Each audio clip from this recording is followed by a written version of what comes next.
Regarde bien le Barça à travers les années. Frank Rijkaard, Pep Guardiola, Luis Enrique, Xavi Hernandez. Tu vois un changement ?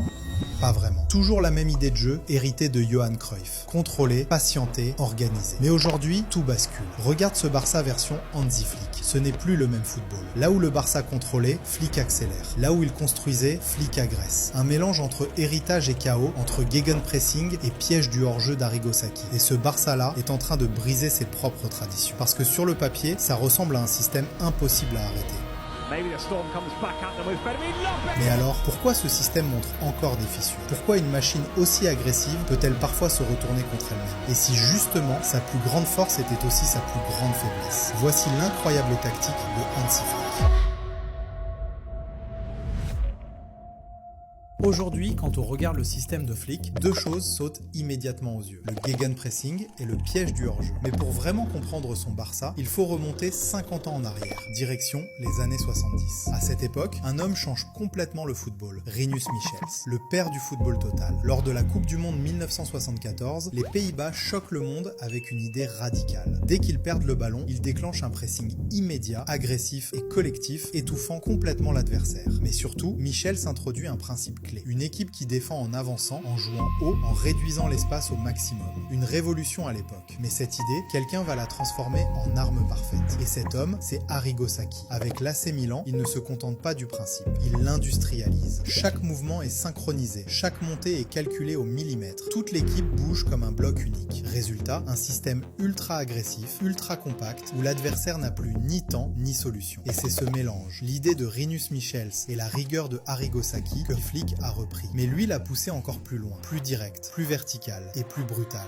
Want to be always active. This is for me very important. We try to act when we have the ball, without or with the ball. Quand tu observes ce Barça d'Hansi Flick, il y a quelque chose de fondamental qui change. Mais ce n'est ni la possession, ni la construction, ni même la structure de base. Le vrai basculement se situe dans leur manière de gérer l'incertitude du match. Contrairement aux versions précédentes de Barcelone, où chaque séquence semblait suivre une logique presque chorégraphiée, ce Barça-là accepte une forme de désordre contrôlé, où les joueurs ne cherchent plus uniquement à exécuter des patterns fixes, mais à réagir en fonction des micro-avantages qui apparaissent en permanence. Sous Xavi, l'équipe était construite autour d'une idée très claire, répéter des circuits de passe jusqu'à briser la structure adverse. Mais avec le temps, ce modèle devient de plus en plus prévisible pour les adversaires. Les circuits de passe sont étudiés, les rotations anticipées et les espaces se referment plus vite.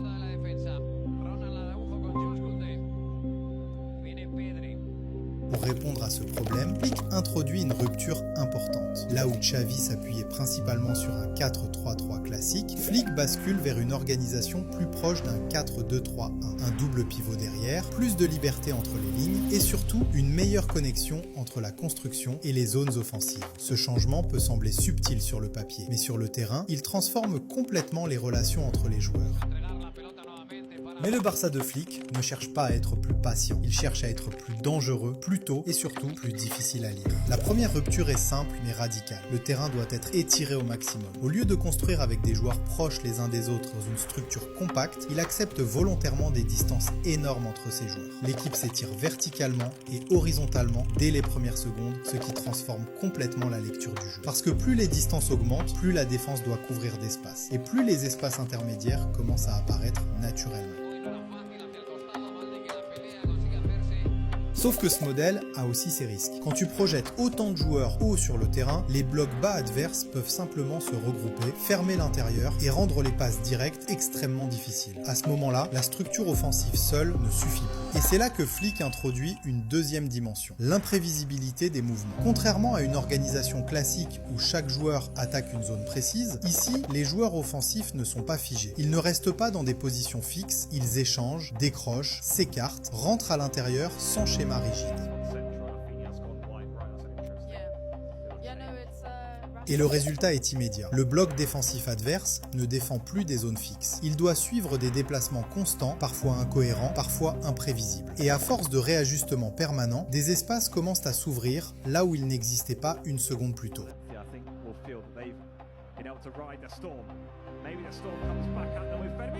Mais même cette liberté ne suffit pas toujours contre des blocs très disciplinés. Certains adversaires acceptent de rester compacts, de ne pas sortir et de fermer toutes les lignes de passe. Dans ces situations, Flick active une autre solution, la responsabilité directe du porteur de balle. Le défenseur central n'est plus un simple relais, il devient un véritable initiateur de la progression.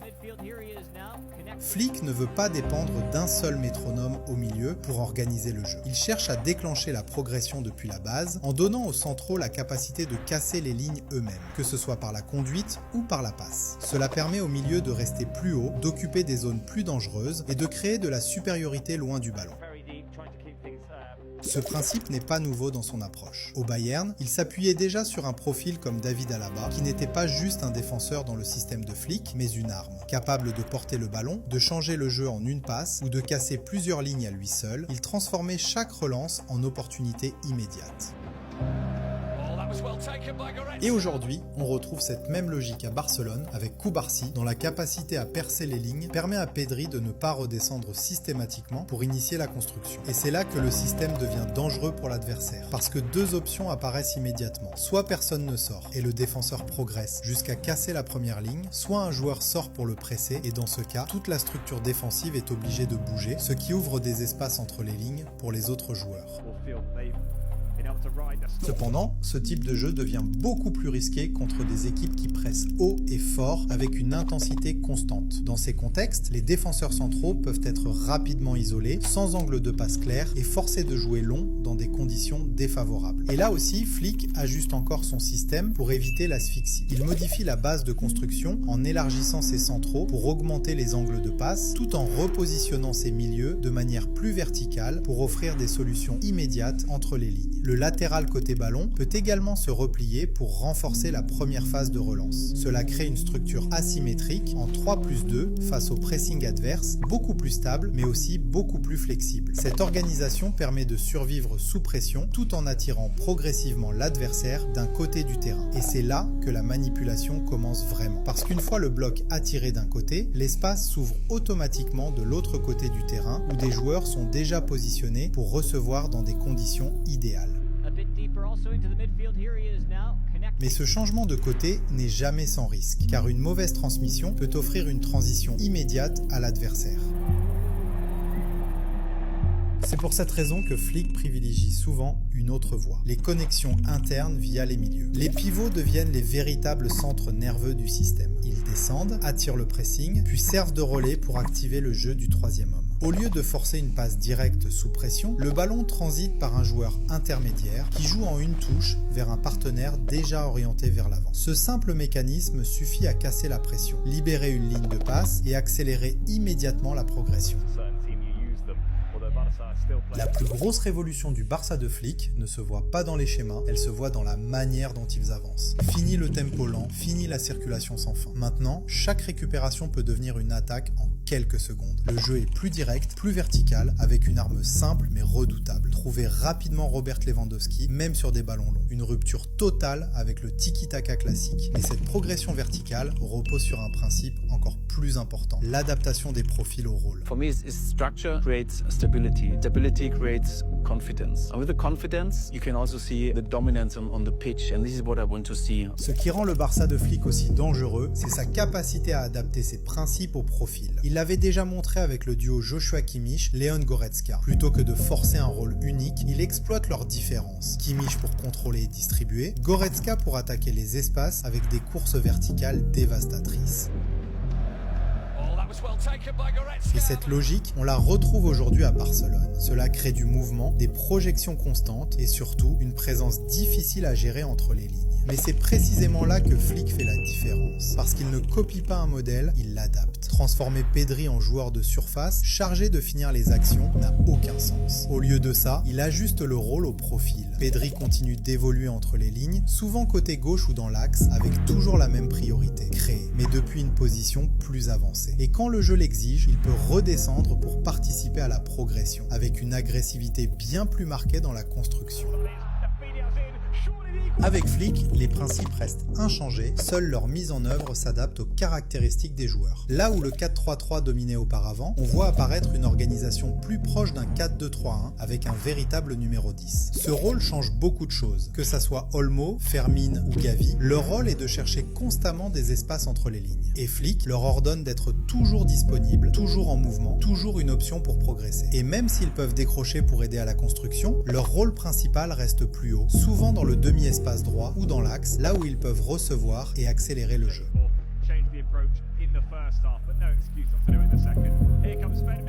Et autour de ce numéro 10, toute l'animation offensive s'adapte. Sur le côté gauche, on observe souvent une dynamique intérieure. Rafinha ne reste pas collé à la ligne, il rentre à l'intérieur pour se rapprocher de l'attaquant, pendant que le latéral, Alejandro Balde, prend toute la largeur et monte très haut. Cela crée une présence massive entre les lignes, avec plusieurs joueurs capables de recevoir dans des zones dangereuses.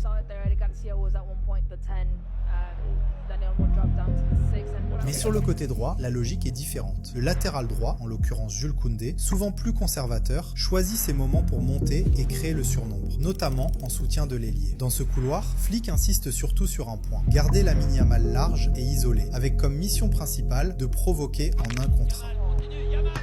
Et sur les phases arrêtées, comme les coups francs ou les centres, Barcelone met en place une organisation très spécifique autour de Lamine Yamal. Pendant que la majorité des joueurs occupent la surface pour le centre, lui est volontairement maintenu en dehors de la zone congestionnée, souvent à l'entrée de la surface ou dans la zone 14. L'idée est simple, lui laisser de l'espace pour exploiter le second ballon. Dans ces zones, Yamal devient immédiatement une menace, capable d'enchaîner rapidement et de déclencher une frappe avec une vue dégagée sur le but. Dans la surface aussi, on observe une adaptation importante. Plutôt que de multiplier les centres aériens, le Barça privilégie davantage les centres en retrait, plus adaptés au profil des joueurs présents dans la surface. Et si on remonte à la base du système, tout commence par une condition simple. Si le ballon n'atteint pas vite le dernier tiers, tout le système perd son sens. L'idée de Flick repose sur une obsession claire. Casser les lignes le plus tôt possible, pas avec des défenseurs prudents, mais avec des joueurs capables de déclencher immédiatement vers l'avant, que ce soit par la passe courte ou la passe longue. Et dans ce rôle, les profils utilisés sont essentiels. Des joueurs capables de contrôler le jeu depuis la base et de trouver des passes verticales sous pression, comme Joshua Kimmich ou Thiago dans ses précédents systèmes. Mais ce choix a un prix. Plus tu engages de joueurs dans la construction offensive, plus tu exposes ton équipe aux transitions. Une perte de balle au mauvais moment et tout peut s'effondrer en quelques secondes. Et c'est là que Flick impose une règle non négociable. Dès la perte du ballon, il n'y a plus de temps pour réfléchir. Tout le monde doit réagir instantanément. Presser, fermer, récupérer. Le but n'est pas de défendre bas, mais de tuer la transition dans l'œuf avant même qu'elle n'existe. When somebody make a pressing and get dribbled, it's not a problem. The next guy has to come and it gets dribbled, the next guy has to come and there is a moment we catch the ball. Mais si le contre-pressing échoue, le danger devient immédiat. En quelques secondes, tout l'équilibre est brisé et l'adversaire trouve des espaces énormes dans le dos du bloc. À ce moment-là, le Barça de Flick doit compter sur autre chose, la couverture des distances. C'est pour ça qu'il s'appuie sur des joueurs capables de répéter les efforts à haute intensité, de revenir vite, de compenser, de courir sans arrêt pour couper les transitions. Même le gardien n'est plus passif dans cette logique. Il sort régulièrement de sa surface comme un libéraux pour anticiper les ballons en profondeur.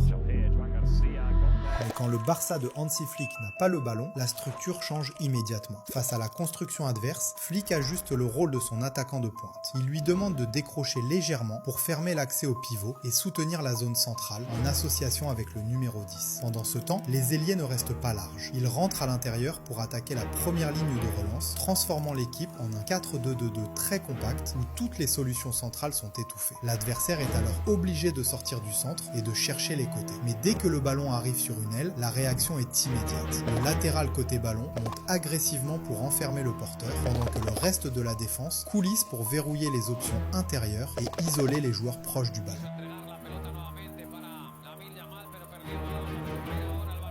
Mais si l'adversaire essaie de contourner en construisant à 3 derrière ou en utilisant des latéraux très hauts, le Barça s'adapte encore. L'attaquant peut remonter pour créer une supériorité haute, tandis qu'un milieu rejoint le numéro 10 pour renforcer le cœur du jeu. La structure s'élargit mais reste contrôlée avec une couverture constante des zones latérales.